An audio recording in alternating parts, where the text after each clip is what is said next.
Mesdames et messieurs, bonne journée.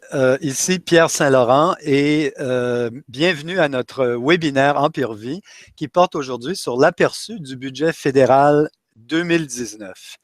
Bienvenue à vous. Et avant de commencer, j'aimerais simplement vous préciser que la présentation que nous allons faire à l'instant est permet d'obtenir des crédits de formation continue auprès de la Chambre de la sécurité financière. Donc, nous sommes en instance auprès de la Chambre et nous aurons donc des certificats de formation continue pour vous dans les 2 à 4 semaines à venir. Je voulais également mentionner que si vous avez des questions portant sur la présentation au fur et à mesure que l'on touche aux différents sujets du budget fédéral 2019, je vous invite instamment à prendre contact avec votre professionnel Empire Vie qui se fera un plaisir de répondre à vos questions dans un plus grand détail. Donc, sans plus tarder, mesdames et messieurs, parlons un peu du budget fédéral 2019, de ce à quoi on peut s'attendre. Donc, le gouvernement libéral a déposé son 4e budget fédéral le 19 mars de cette année et le ministre des Finances, M. William Francis Morneau, de son nom complet, a présenté Investir dans la classe moyenne, un budget qui vise principalement à venir en aide, comme le nom le dit, à la classe moyenne canadienne. Donc, cette présentation se développera sur 7 grands thèmes. 1. L'aide aux acheteurs d'une première propriété. 2. Le lancement de l'allocation canadienne pour la formation. 3. L'augmentation de l'offre de logement au moyen de partenariats et d'investissements ciblés. 4. Mise en œuvre d'un programme national d'assurance médicaments. 5. Protection des prestations de retraite des aînés. 6. Mise en place d'une stratégie nationale sur la démence, en plus de l'aide à l'emploi pour les personnes handicapées. Et finalement, 7. Plusieurs autres propositions concernant le virage vert, les frais médicaux, l'exploitation agricole et les activités de pêche. Ces thèmes vont couvrir les sections du budget 2019 qui sont les plus susceptibles de vous intéresser comme conseiller en sécurité financière et d'intéresser bien sûr vos clients. Donc, voyons un peu plus en détail. Si on regarde la planification de la relève des entreprises, l'intention ici pourrait être de garder au fond les sociétés privées sous contrôle canadien dans la famille. Bon, pour ce faire, on a émis un document de consultation sur l'imposition des actionnaires et des sociétés privées qui datait de 2017. Ce qui arrive en ce moment, c'est que le ministère des Finances revoit les règles en matière d'impôt sur le revenu qui entraîneraient des résultats fiscaux punitifs sur les transferts d'actions aux membres de la famille. L'état de la situation actuelle, c'est qu'il n'y a aucune proposition particulière à ce moment-ci traitant des résultats fiscaux injustes en vertu de l'article 84.1 de la loi de l'impôt sur le revenu. Donc, on pourrait en conclure donc que c'est un peu à suivre ici. Parfait. Qu'est-ce qu'on peut faire pour peut-être élaborer ça un petit peu plus en détail? Donc, selon l'article 84.1 de la loi, l'enfant utilise un billet à ordre pour acheter la société en exploitation. Vous avez l'option 1, le parent obtient une exemption sur les gains en capital et l'enfant, lui, à titre personnel, utilise des dividendes imposables pour rembourser le billet à ordre.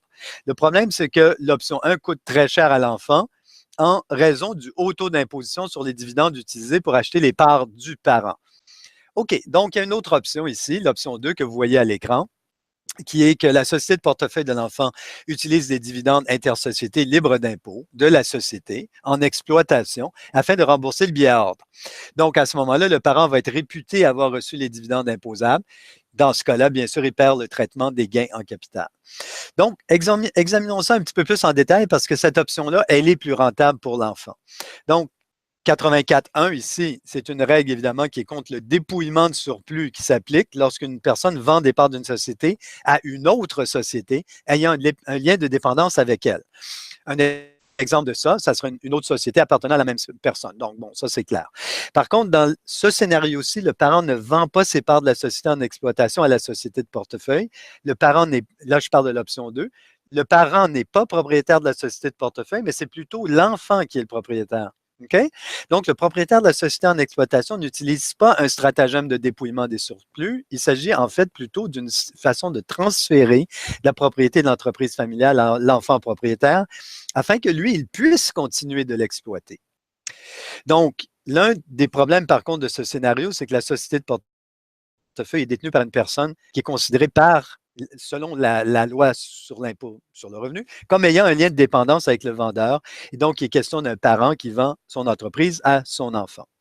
Donc, selon l'option 2, le parent va recevoir à la fois un dividende réputé pour la valeur reçue en excédent du prix de base rajouté de l'entreprise et également une disposition des parts au décès qui sont vendues par l'enfant à des fins de gain en capital. Cependant, le produit de la disposition est réduit pour passer de la juste valeur de marché au coût de base rajusté et ça n'entraîne pas de gain de capital. Or, ça ne se produirait pas si l'entreprise était vendue à une personne n'ayant pas de lien de dépendance avec l'entreprise. Donc, si par exemple, vous vendiez à quelqu'un qui est tout simplement pas parent avec le propriétaire.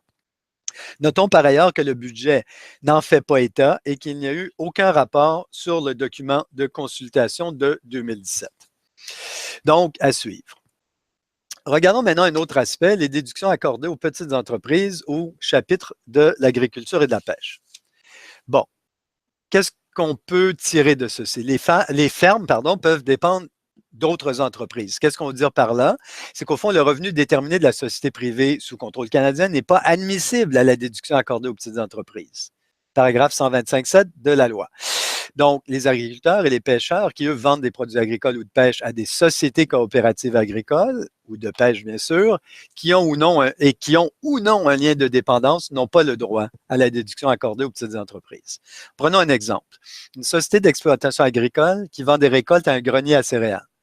Si la coop demande la déduction accordée aux petites entreprises, le maximum est partagé. Okay? Le budget, ici, couramment, propose de permettre l'accès à la déduction complète accordée aux petites entreprises pour les deux entreprises, des deux côtés, la ferme et le grenier à céréales, de façon rétroactive pour les années d'imposition suivant le 21 mars 2016. À ce moment-là, l'extension du droit à la déduction accordée aux petites entreprises à d'autres sociétés privées sous contrôle canadien qui sont liées d'une façon ou d'une autre est considérée. Bon, ça, c'est certains des développements. Voyons un peu plus loin, maintenant, les prestations de retraite gouvernementale. On parle ici du régime de pension du Canada. On notera que 40 000 Canadiens et Canadiennes admissibles au régime de pension du Canada ne reçoivent pas de prestations. Pourquoi? Parce qu'ils ont demandé des prestations trop tard ou ils n'ont tout simplement pas demandé les prestations. Donc, il y a peut-être un correctif à apporter ici. Donc, il y a la proposition d'une modification à la loi qui vise à permettre l'adhésion automatique des cotisants âgés de 70 ans ou plus en 2020 qui n'ont pas demandé les prestations, donc ça devient automatique. Si c'est le cas, il y a 1500 personnes admissibles additionnelles qui vont avoir 70 ans cette année. OK? Et donc, d'autre part, notons qu'il n'y a aucun avantage à attendre après l'âge de 70 ans de toute façon pour recevoir les prestations, d'où ce chiffre-là. Vous voyez des sources de toute façon sur la diapositive. Si vous voulez voir un petit peu plus, vous voyez les détails, les sources qui sont pertinentes à cet enjeu. Très bien. Supplément de revenus garanti maintenant. Donc, le SRG et l'allocation, bien sûr, quand même bien connu. L'idée, c'est qu'au fond, vous avez des prestations qui sont fondées sur le revenu, pour les résidents canadiens âgés à faible revenu. On parle de montant non imposable et bien sûr, s'ajoute aussi le supplément à la sécurité de vieillesse. Voyons quelques scénarios maintenant de comment ça peut se jouer ici. Alors, je vous présente ces scénarios. Donc, vous voyez ici des montants d'SRG. Vous avez des particuliers qui reçoivent des prestations sous la sécurité de la vieillesse. Comment ça se détaille sur l'RT1 2019? Donc, regardons, on a 4 scénarios ici. Premier scénario, retraité célibataire, divorcé ou veuf. Prestation mensuelle maximum, 893,32. Seuil du revenu annuel maximum, 18 240. Si vous êtes un conjoint qui reçoit le montant maximal de l'ASV, à ce moment-là, vous avez une prestation mensuelle pas mal plus faible, 540,77. Revenu combiné, 24 096. Troisième scénario, un conjoint qui ne reçoit pas la sécurité de la vieillesse, montant, vous voyez que c'est le montant le plus élevé en fait, 898,32. Et à ce moment-là, revenu combiné de 43 728. Dernier et quatrième scénario, le conjoint qui reçoit l'allocation. Donc, à ce moment-là, prestation mensuelle maximale, 540,77, revenu combiné de 43 728 encore une fois. C'est bon? OK. Donc, qu'en est-il dans les propositions budgétaires qui touchent le SRV? Donc, l'idée, c'est d'augmenter le nombre de bénéficiaires et aider les travailleurs âgés OK? Donc, l'idée, c'est d'accroître l'exemption sur le revenu pour l'année de prestation de juillet 2020 à juillet 2021. C'est aussi de rendre admissible le revenu des travailleurs autonomes. Il y en a quand même un certain nombre. Et aussi, ça peut être, entre guillemets, une deuxième carrière. Et finalement, offrir une exemption complète ou partielle sur le revenu d'emploi ou de travail autonome annuel de 15 000 ou moins. Donc, si vous avez un travailleur autonome qui a un complément de revenu, à ce moment-là, évidemment, ça devient un avantage intéressant. Donc, on constate ici qu'il y a une augmentation du nombre d'aînés qui continuent de travailler ou qui retournent au travail dans une certaine mesure. C'est un peu le point que j'essaie de faire, donc à temps partiel. Et donc, le seuil actuel en tient pas du tout compte. Et les seuils, en fait, sont beaucoup trop bas. Et donc, le seuil d'exemption de 3 500 n'a pas changé depuis le 2008. Donc, de le faire passer à 15 000, c'est sans doute quelque chose qui s'avère justifié. Bien, donc, encore ici, d'autres notions sur le SRG. Donc, pour chaque bénéficiaire du SRG ou de l'allocation, l'exemption passe de 3 500 à 5 000 par année. Le budget 2019, encore une fois, on disait, propose l'ajout d'une exemption partielle de 50 pour les revenus d'emploi ou de travail autonome allant jusqu'à 10 000 au-delà du montant initial de 5 000 bénéficiant de l'exemption complète, d'où le 15 000 qu'on a vu tout à l'heure. Donc, ce qu'on peut constater, c'est peut-être se rappeler de ceci. Le seuil de 50 est plus élevé jusqu'à ce que les prestations du SRG correspondent au seuil de revenu annuel d'environ 30 000 d'où le 15 000 vu précédemment.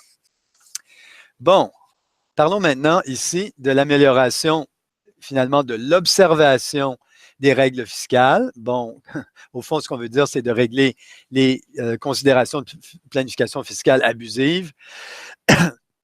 Donc, on a des propositions ici sur 5 ans. Ces propositions, soit dit en passant, sont fondées sur un programme antérieur du gouvernement fédéral. Et donc, l'enjeu ici, c'est de voir le budget prévoit un gain net qui génère un revenu. Donc, il faut voir si les probabilités de dépenses sont de 100 ou elles se situent comment et d'où vont venir les revenus. Donc, voyons un peu les enjeux. L'idée, c'est qu'on va investir 150 millions de plus pour lutter contre l'évasion fiscale et l'évitement fiscal. Vous avez une équipe d'examen de la qualité des données, vous allez avoir plus de vérificateurs, on va renforcer l'expertise technique, en particulier, bon, les nouvelles directions, l'économie numérique, la crypto-monnaie. Donc, on va développer dans ce sens.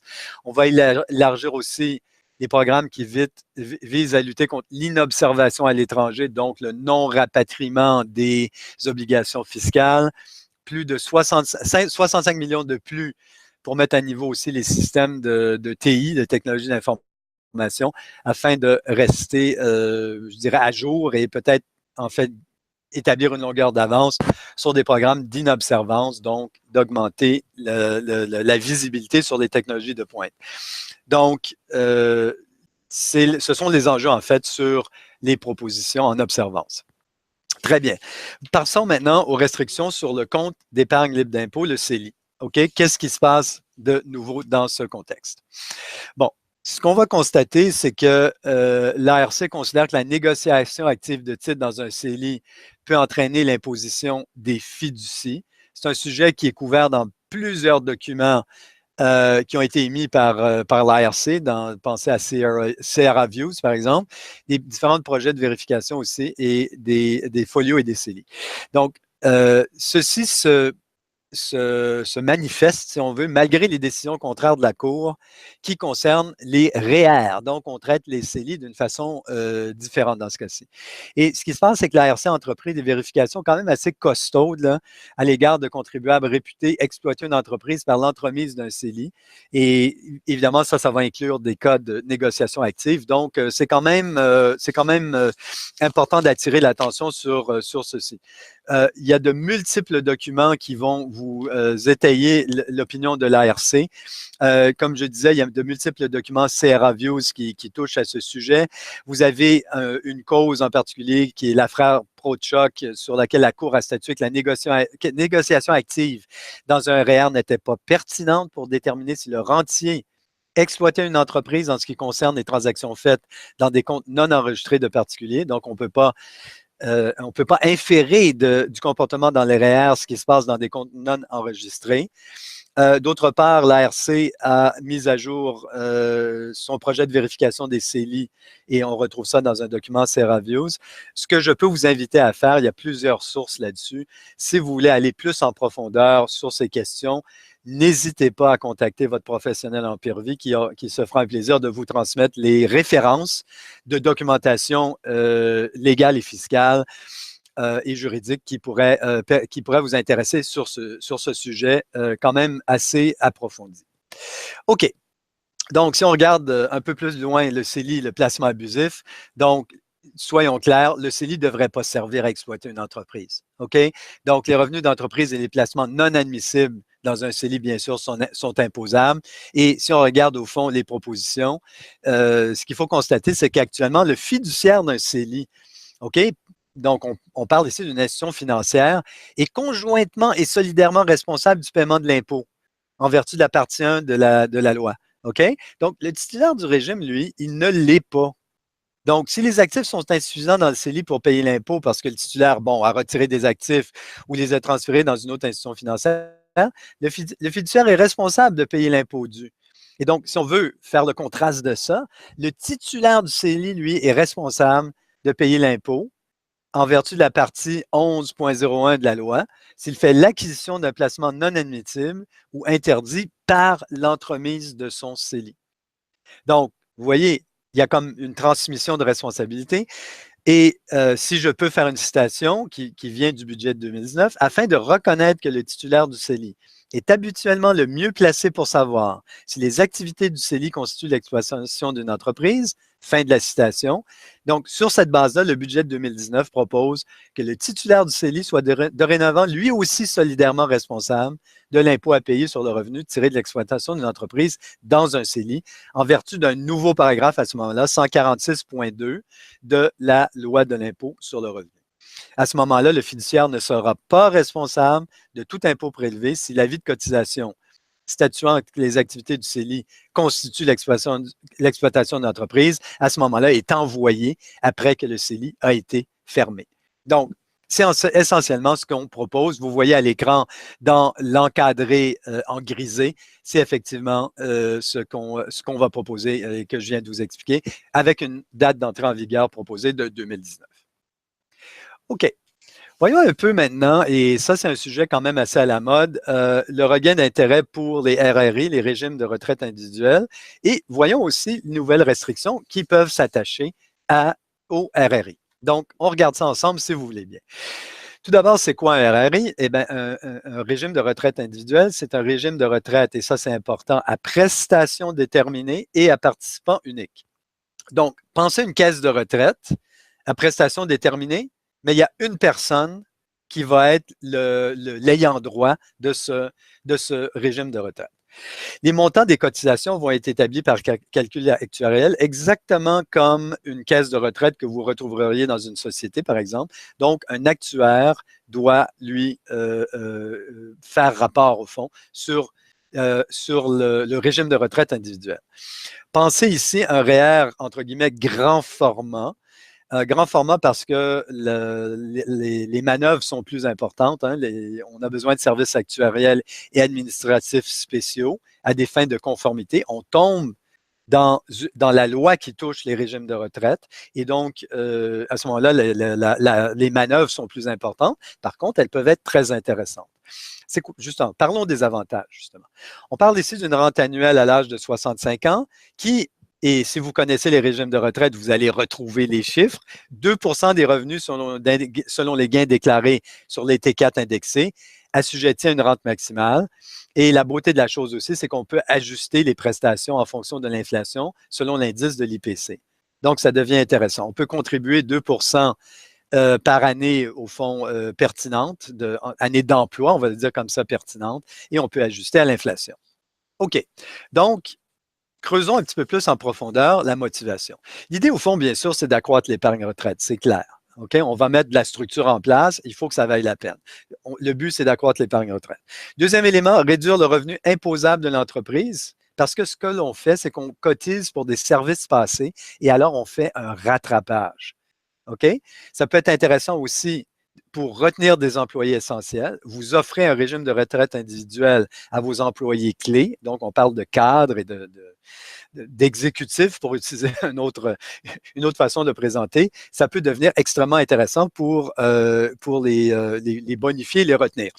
Et finalement aussi, ça peut être une technique pour retirer l'argent excédentaire d'une entreprise parce que vous la transférez effectivement au régime de retraite en prévision d'une vente ou d'une dissolution. Donc, ces montants-là vont être retirés de l'entreprise et vont être assignés à l'entreprise.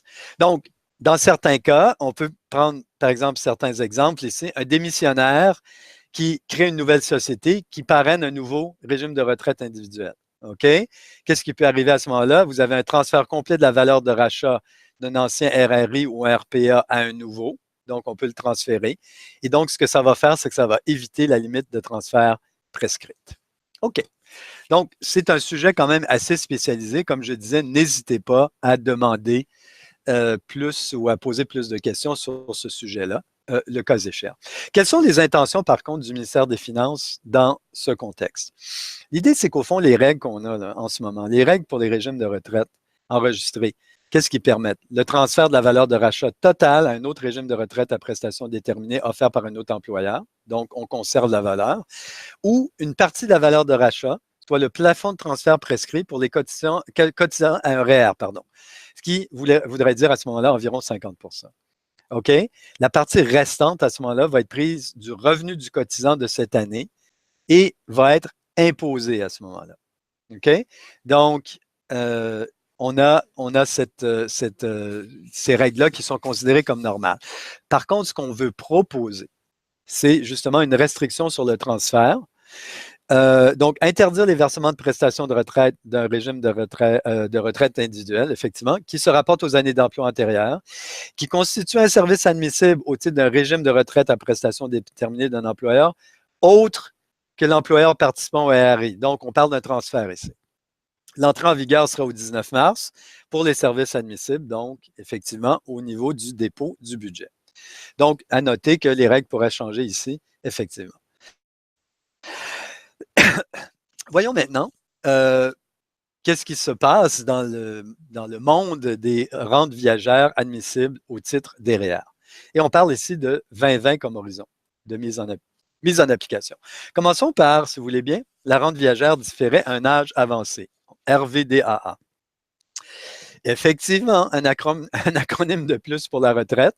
Alors, ça devient une option pour, et ça, on n'est pas surpris, REER, FER, RPDB, RPAC, RPA, donc à cotisation déterminée. Donc, l'idée, c'est un achat de rente et de placement admissible au titre des régimes de retraite enregistrés, bien sûr. On parle ici d'une rente viagère qui commencerait au plus tard à la fin de l'année pendant laquelle le rentier atteint l'âge de 85 ans ou, d'autre part, pendant laquelle il aurait eu 85 ans s'il avait survécu. Donc, on parle ici de versements égaux aux rentiers au moins annuellement. Okay? Donc, la fréquence doit être au moins annuelle. Et d'autre part, il y a une possibilité de réduction des versements faits au conjoint survivant au décès du rentier principal. Donc, c'est les encadrements qu'on a. D'autres conditions qui se prêteraient à la RVDA sont les suivantes. Donc, une valeur non comprise dans le calcul des retraits minimaux d'un FER, d'un RPAC, d'un RPA, à cotisation déterminée, effectivement. Donc, on aurait un maximum viager qui ressemblerait à quoi? 25 % de la valeur de tous les biens, sauf les rentes, détenus dans le régime de retraite enregistré à la fin de l'année précédente, plus les montants ayant servi à acheter des RVDA au cours des années antérieures. D'autre part, on aurait un montant de 150 000 $ indexé à l'inflation après 2020, ce qui amènerait également un plafond de 600 000 $ pour l'ensemble de l'épargne retraite enregistrée. Bon, donc on aurait à ce moment-là des cotisations, un encadrement sur les cotisations excédentaires qui serait assujetti à un impôt de 1 % par mois pendant la période pour laquelle elles sont en excès.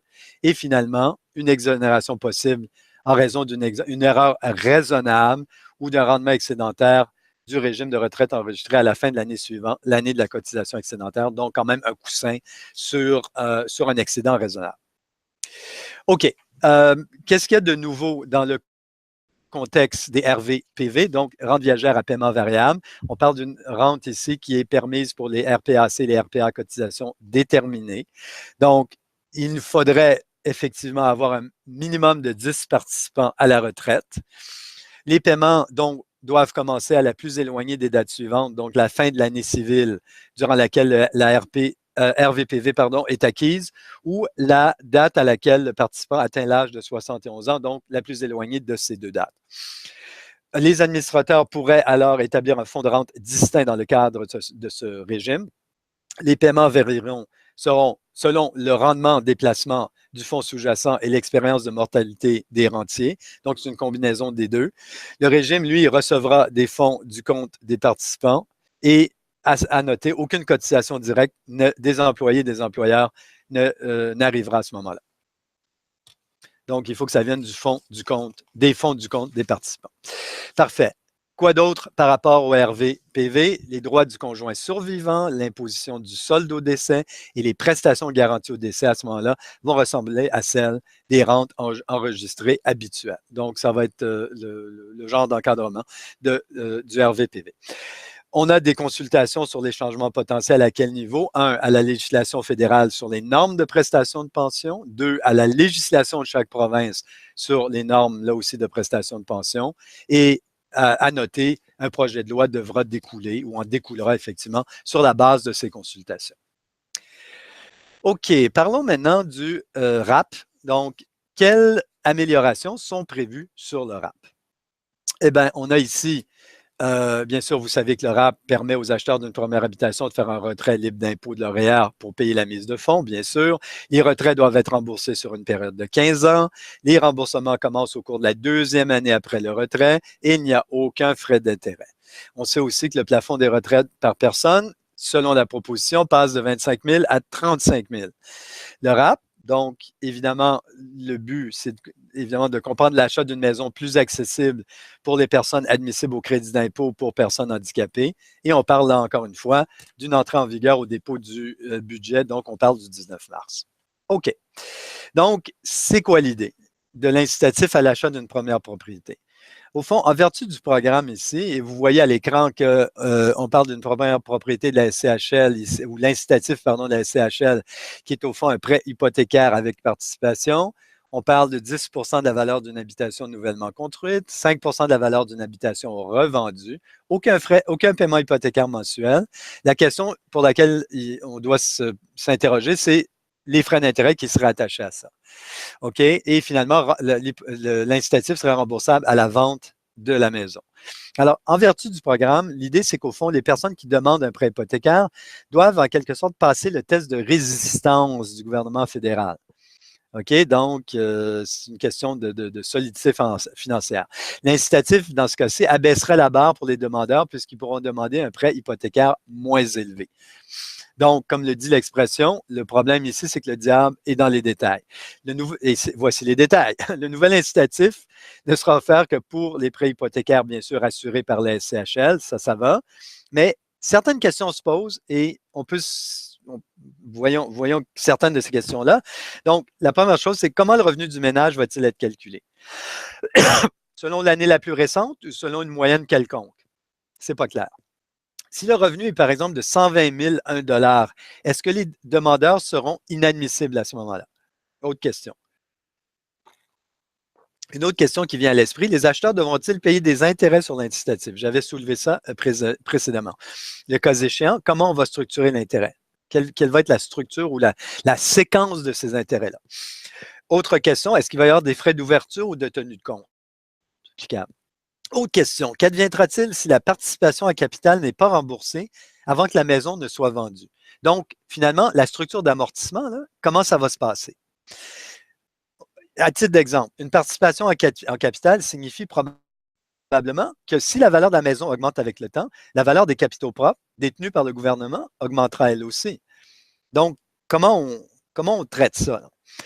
Un autre exemple, une participation de 10 signifierait que si la valeur de la propriété passait de 100 000 à 200 000 $, la part du gouvernement à la vente serait de 20 000 $. Est-ce que c'est le cas? Question. Qu'adviendra-t-il si la propriété perd de la valeur? Le remboursement sera-t-il basé sur la valeur de la participation en capital au moment de la vente ou le prix initial à l'achat? Donc, ça peut aller dans les deux sens. S'il est basé sur la valeur de la propriété au moment de la vente, c'est le contribuable qui subit la perte. Donc, c'est une question qui est tout à fait légitime. Moi, ce que je peux suggérer, c'est qu'on, vous et moi, on reste à l'affût des mises à jour et des détails concernant cet incitatif. Et puis, la SCHL, effectivement, va publier ces détails-là et ces mises à jour-là plus tard dans l'année. Donc, je pense que s'il y a un intérêt, c'est à nous de rester à l'affût. Comme disait notre ancien premier ministre Brian Mulroney, stay tuned. OK. D'autres conditions sur l'incitatif. Donc, vous voyez ici, mise de fonds minimale pour une hypothèque assurée, revenu du ménage de moins de 120 000 d'où ma question tout à l'heure. Si le revenu du ménage est de 120 000, $1, est-ce que ça nous disqualifie? Bon. Montant de l'incitatif plus hypothèque assurée va être limité à 4 fois le revenu annuel du ménage. OK? Donc, on a un plafond ici. Et on parle d'une entrée en vigueur de septembre 2019. Donc, encore une fois, d'où les mises à jour et les précisions qui sont à venir de la part de la SCHL. OK? Donc, c'est comme si on disait que les personnes qui ont revu cette proposition budgétaire-là ont calculé que le prix maximal pour une propriété serait de 500 à 600 000 selon le montant de la mise de fonds de l'acheteur. La question à se poser, c'est bon, est-ce que ça convient aux clientèles que l'on peut viser? Et donc, à suivre à ce niveau-là. Parfait. Parlons d'autres choses maintenant. Séparation, divorce, séparation de corps. On sait que 38 des mariages se terminent en divorce. C'est les statistiques de Statistique Canada. Ça comprend les conjoints de fait, les partenaires de même sexe, donc tout le monde qui vit ensemble, pour le dire ainsi simplement. 9 des Canadiens âgés de plus de 15 ans sont divorcés ou séparés et n'ont pas de conjoint de fait. OK? Donc, qu'en est-il au niveau du budget fédéral 2019 à ce compte-là? Ben, les personnes divorcées ou séparées sont autorisées à participer au RAP, même si techniquement, il ne s'agit pas de leur première propriété. Faire attention, certaines conditions s'appliquent. On parle d'une entrée en vigueur de 2019, donc c'est simplement de reconnaître effectivement qu'on si on ne va pas dans cette direction-là, on crée carrément deux classes de citoyens. Sur 38 de la population, peut-être pas de la population, mais des mariages qui se terminent en divorce, c'est plus vraiment acceptable de créer ce fossé-là. Donc, la mesure vise à réconcilier, au fond, les états de fait. Et donc, là aussi, c'est à suivre. Et encore une fois, notez qu'il y a quand même certaines conditions ici qui s'appliquent. Les conditions qui s'appliquent pour le RAP, ben, on peut les voir. Donc, il faut vivre séparément pendant au moins 90 jours en raison de l'échec de la relation. À ce moment-là, le particulier peut effectuer un retrait s'il a commencé à vivre séparément de son conjoint dans l'année où le retrait est fait au cours d'une des 4 années précédentes. Donc, le particulier devra se départir de son lieu de résidence principal précédent au plus tard 2 ans après la fin de l'année du retrait. Et finalement, dans ce contexte-là, l'obligation de se départir du lieu de résidence principal précédent ne s'appliquera pas dans le cas de particulier qui rachète la part de la résidence qui est détenue par le conjoint. Donc, si on constate cette démarche-là, évidemment, à ce moment-là, ça ne s'appliquera pas.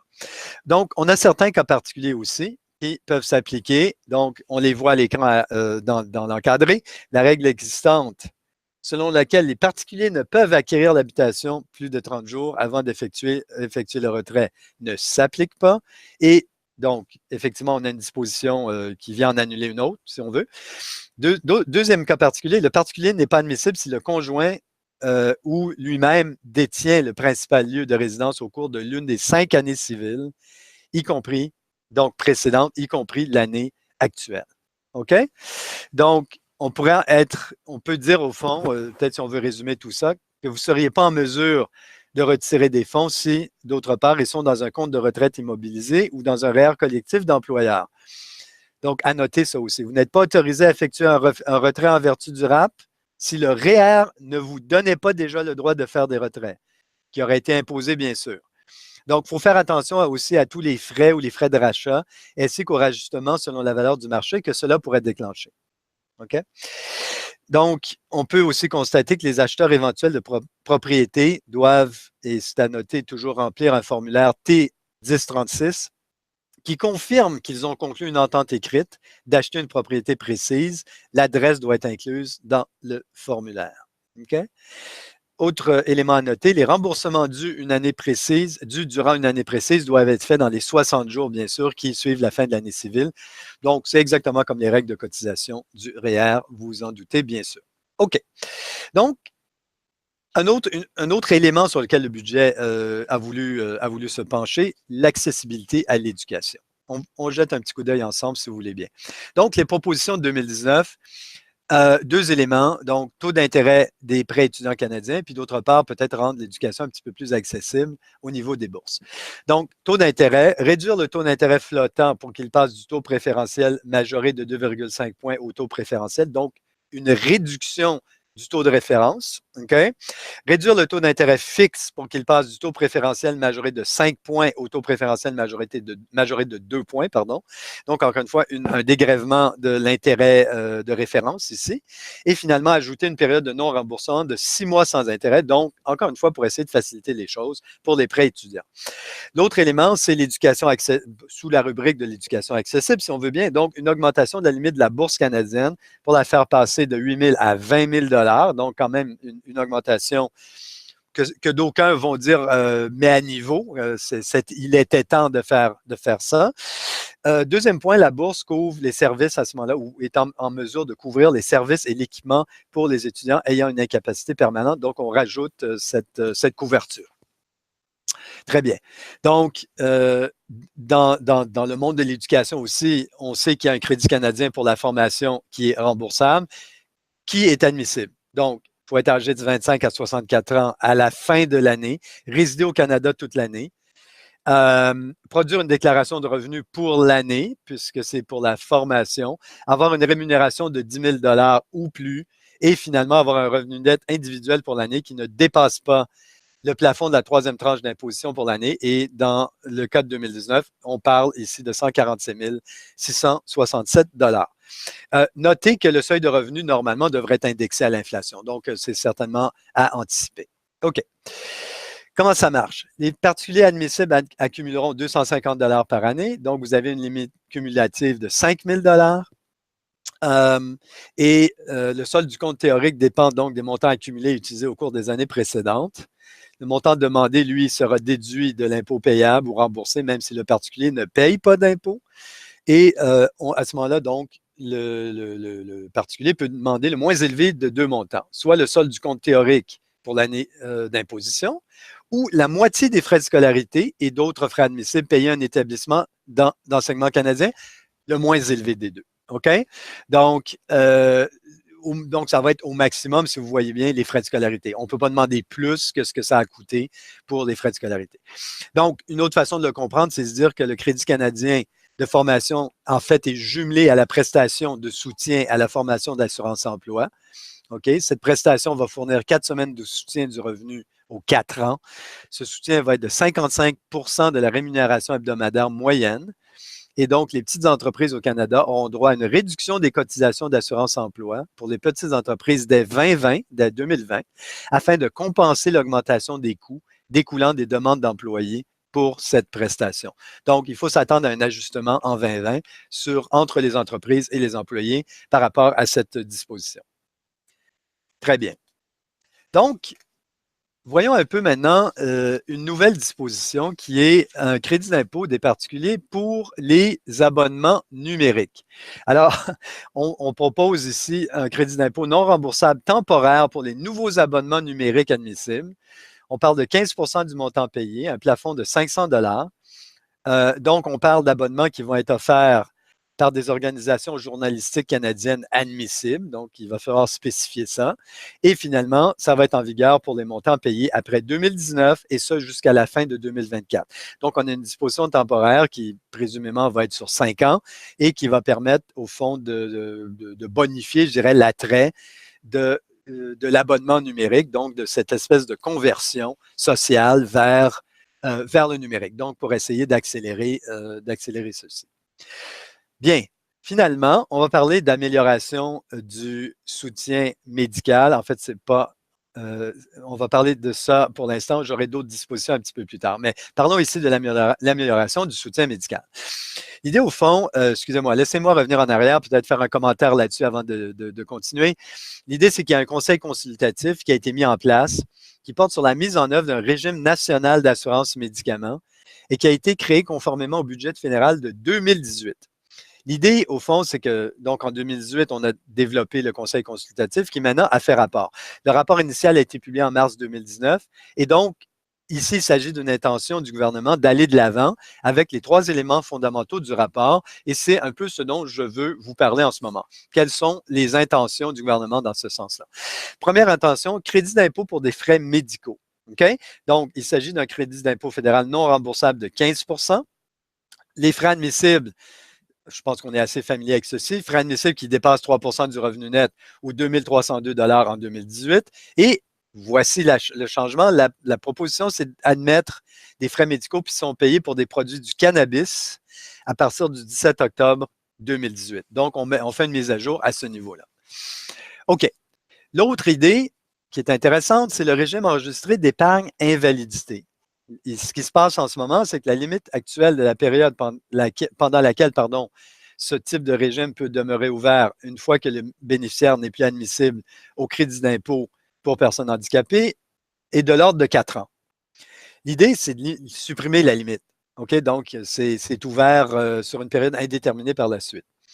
Aussi, l'idée, c'est d'éliminer l'obligation de présenter une attestation médicale qui vient confirmer que probablement que le particulier va redevenir admissible au crédit d'impôt pour personnes handicapées. Donc, de dire qu'au fond, le handicap, l'invalidité est permanente. Donc, plutôt qu'avoir un flou, simplement de supprimer cette limite. Donc, une autre disposition, c'est de modifier la règle de remboursement des prestations gouvernementales qui est faite au REI selon l'âge du bénéficiaire. Donc, de modifier la règle de remboursement, donc évidemment à suivre. Il y a une intention dans ce sens-là. L'intention aussi, c'est que la mesure s'appliquera après 2020. Donc, peut-être noter que des changements sont à venir à cet effet. Un autre élément sur lequel on se penche, c'est la stratégie nationale d'assurance médicaments. 2 éléments ici. Création d'une nouvelle agence nationale des médicaments et d'autre part, un formulaire national sur l'Agence canadienne des médicaments. Commençons par la création de l'agence. L'idée, c'est qu'elle va adopter une approche coordonnée pour évaluer l'efficacité et aussi pour prendre acte des réussites provinciales et territoriales, donc de constater où au Canada, dans quelle province ou en quel territoire ça fonctionne bien, et je dirais peut-être de faire un benchmarking là-dessus et de développer des meilleures pratiques, des pratiques exemplaires dans ce sens-là. L'idée aussi, c'est de dire on va essayer d'avoir des économies d'échelle, donc on veut négocier avec des multinationales de taille mondiale, d'être capable de négocier le prix des médicaments sur ordonnance, en gros, pour l'ensemble des Canadiens. Bon, donc l'idée au fond, et vous voyez, 1 mène à 2 ici, on veut créer un formulaire national. Donc, sur la base des succès, les meilleures pratiques, d'aller vers un formulaire national.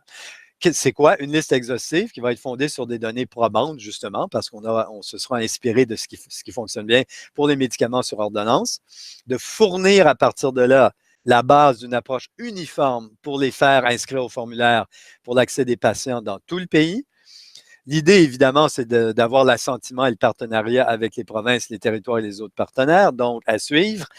Il y aura sans doute une certaine négociation qui va rentrer en ligne de compte ici, mais on voit l'intention ici du gouvernement fédéral d'aller dans cette direction-là, peut-être de dire, effectivement, si on a un rapport de force extrêmement intéressant sur l'ensemble des négociations qu'on peut faire au nom de l'ensemble des provinces et territoires, il y a peut-être un intérêt qui est non négligeable ici, que l'ensemble des provinces sur laquelle ils devraient prendre acte et peut-être participer à ce formulaire national. Donc, écoutez, à suivre, on va voir où ça nous mène. C'est la stratégie. 3e élément, c'est la mise en place d'une stratégie nationale pour les médicaments onéreux, le traitement de maladies rares. Donc, on voit constamment dans les médias et peut-être aussi dans vos pratiques, vous rencontrez des cas où vous avez des maladies rares. Les médicaments sont soit non disponibles, soit sont extrêmement onéreux. Donc, il y a peut-être moyen de faire un effort social dans ce sens-là.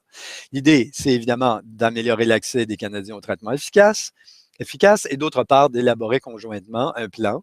Donc, c'est un plan, c'est à suivre, c'est en élaboration, visant à assurer que les patients atteints d'une maladie rare, eux, pourront être mieux assurés et que la couverture, effectivement, des traitements qui sont souvent nécessaires, effectivement, pour, on peut le dire crûment, pour leur sauver la vie, est plus cohérente, plus accessible, plus équitable, plus juste socialement. Donc, on parle d'éléments de soins, de soutien, d'aide, de services, de conseils, donc, pour essayer d'avoir un plan dans cette direction. Un autre élément assez intéressant, c'est une stratégie nationale sur la démence. L'idée, c'est qu'au fond, on regarde les statistiques sur, par exemple, l'Alzheimer. C'est on peut ne pas se le cacher, c'est pas des bonnes nouvelles. La stratégie était publiée au printemps 2019, donc sous peu. L'idée, c'est d'allouer 50 millions sur 5 ans pour justement développer cette stratégie, la mettre en œuvre. Et le fait est, et ça, c'est des statistiques qui sont objectives, je pense, plus de 400 000 Canadiens âgés sont atteints de démence sous toutes ses formes. On parle ici de 2013-2014, c'est pas en voie de diminution sans doute. Les 2 tiers sont des femmes et le nombre de personnes atteintes, si la tendance se maintient, comme disait notre Bernard de Rome national, devrait doubler sur 15 ans. Donc, comme je disais, ce n'est pas des bonnes nouvelles, sauf qu'il faut faire quelque chose. C'est quoi le but de la stratégie? Améliorer la qualité de vie des personnes, évidemment, qui sont atteintes et à ne pas négliger leurs aidants naturels, clairement, donc la famille généralement. Et d'autre part, augmenter la sensibilisation aux défis liés aux maladies cérébrales évolutives, donc quand même je dirais, d'augmenter l'importance de cet enjeu-là au niveau socio-économique canadien.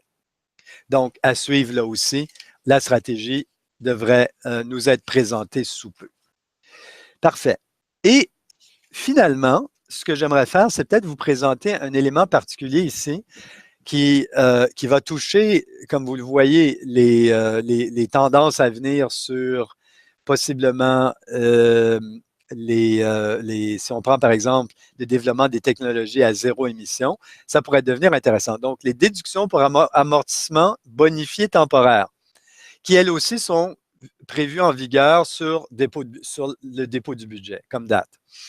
L'idée, ça serait de dire qu'on accorderait jusqu'à 3 fois la DPA pour la première année qui s'appliquait précédemment à toute propriété. Donc, évidemment, un incitatif à l'amortissement qui est significativement accéléré. On pourrait ajouter à ça une déduction temporaire de 100% pour certaines catégories de DPA. On parle ici de fabrication et de transformation de biens matériels désignés de production d'énergie propre. Donc, on encourage les énergies propres, vertes, nouvelles. OK, le taux de DPA de la première année serait de 100% pour les nouveaux véhicules zéro émission. Donc, ça, c'est intéressant.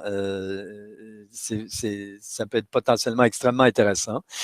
On parle d'une limite de 55 000 $ plus les taxes de vente dans ce cas-là sur le montant de DPA qui pourrait s'appliquer. On créerait à ce moment-là une nouvelle catégorie 54, justement pour les véhicules qui seraient compris dans ce cas-là dans une catégorie 10 ou 10.1. Donc, on aurait une disposition particulière pour les véhicules propres. Cette DPA s'appliquera à tout solde sur la méthode de l'amortissement dégressif, à ce moment-là, à un taux de 30% et la limite serait revue annuellement. Donc, à noter également et à suivre, je pense que là, dans la mesure où il y aura une prise de vigueur le 19 mars, donc de façon rétroactive, à suivre certainement. Si je peux me permettre maintenant, ce que je peux peut-être vous proposer, c'est un petit récapitulatif avant qu'on se quitte. Donc, de quoi on a parlé aujourd'hui? Je vous avais proposé 7 thèmes, je peux peut-être vous les représenter. 1, aide aux acheteurs d'une première propriété. 2, lancement de l'allocation canadienne pour la formation. 3, augmentation de l'offre de logement au moins de partenariats et d'investissements ciblés. 4, mise en œuvre d'un programme national d'assurance médicaments. 5, protection des prestations de retraite des aînés. 6, mise en place d'une stratégie nationale sur la démence, en plus de l'aide à l'emploi pour les personnes handicapées. Et finalement, 7, on a vu aussi plusieurs autres propositions au fil de notre présentation ici. Le virage vert, on vient de parler de l'accélération de la DPA sur des véhicules propres, par exemple, les frais médicaux, l'exploitation agricole et les activités de pêche. Et donc, ces thèmes donc couvrent plusieurs sections du budget 2019 qui, je pense, sont les plus susceptibles d'intéresser plusieurs d'entre vous et certainement vos clients. Donc, vous avez bien sûr des clients en société, vous avez des clients qui ont des enjeux de retraite pour lesquels, par exemple, un régime de retraite individuel pourrait s'avérer une solution potentielle à étudier. Vous avez effectivement peut-être des entrepreneurs qui ont des véhicules, donc qui pourraient vouloir déprécier des véhicules propres à une vitesse très accélérée. On parle de 100% dans certains cas la première année. Et plusieurs autres exemples de ce type. Donc, vous vous rappelez la prestation donc les incitatifs qui sont accrus pour la formation, par exemple. Donc, plusieurs éléments dans le budget qui pourraient être intéressants. Sur ce, mesdames et messieurs, ceci clôt notre webinaire pour la journée. J'aimerais vous rappeler effectivement que si vous avez des questions, n'hésitez surtout pas à prendre contact avec votre professionnel Empirevie qui, lui, se fera un devoir de trouver réponse à vos questions. Je termine certainement en vous invitant à rester à l'affût des développements que j'ai soulevés cet après-midi dans notre webinaire. Et donc, si on peut, chez Empirevie, vous aider de quelque façon à rester à jour sur ces développements-là, vous aider à approfondir une thématique. Je parlais, par exemple, des régimes de retraite individuels, les différents enjeux, par exemple, de rente viagère qui sont en développement. Si nous pouvons vous aider dans ce sens-là, bien sûr, n'hésitez pas. Écoutez, sur ce, je vous souhaite une excellente fin de journée, mesdames et messieurs, et au plaisir de vous revoir virtuellement dans un prochain webinaire Empirevie. Merci de votre attention et au plaisir. Au revoir, mesdames et messieurs.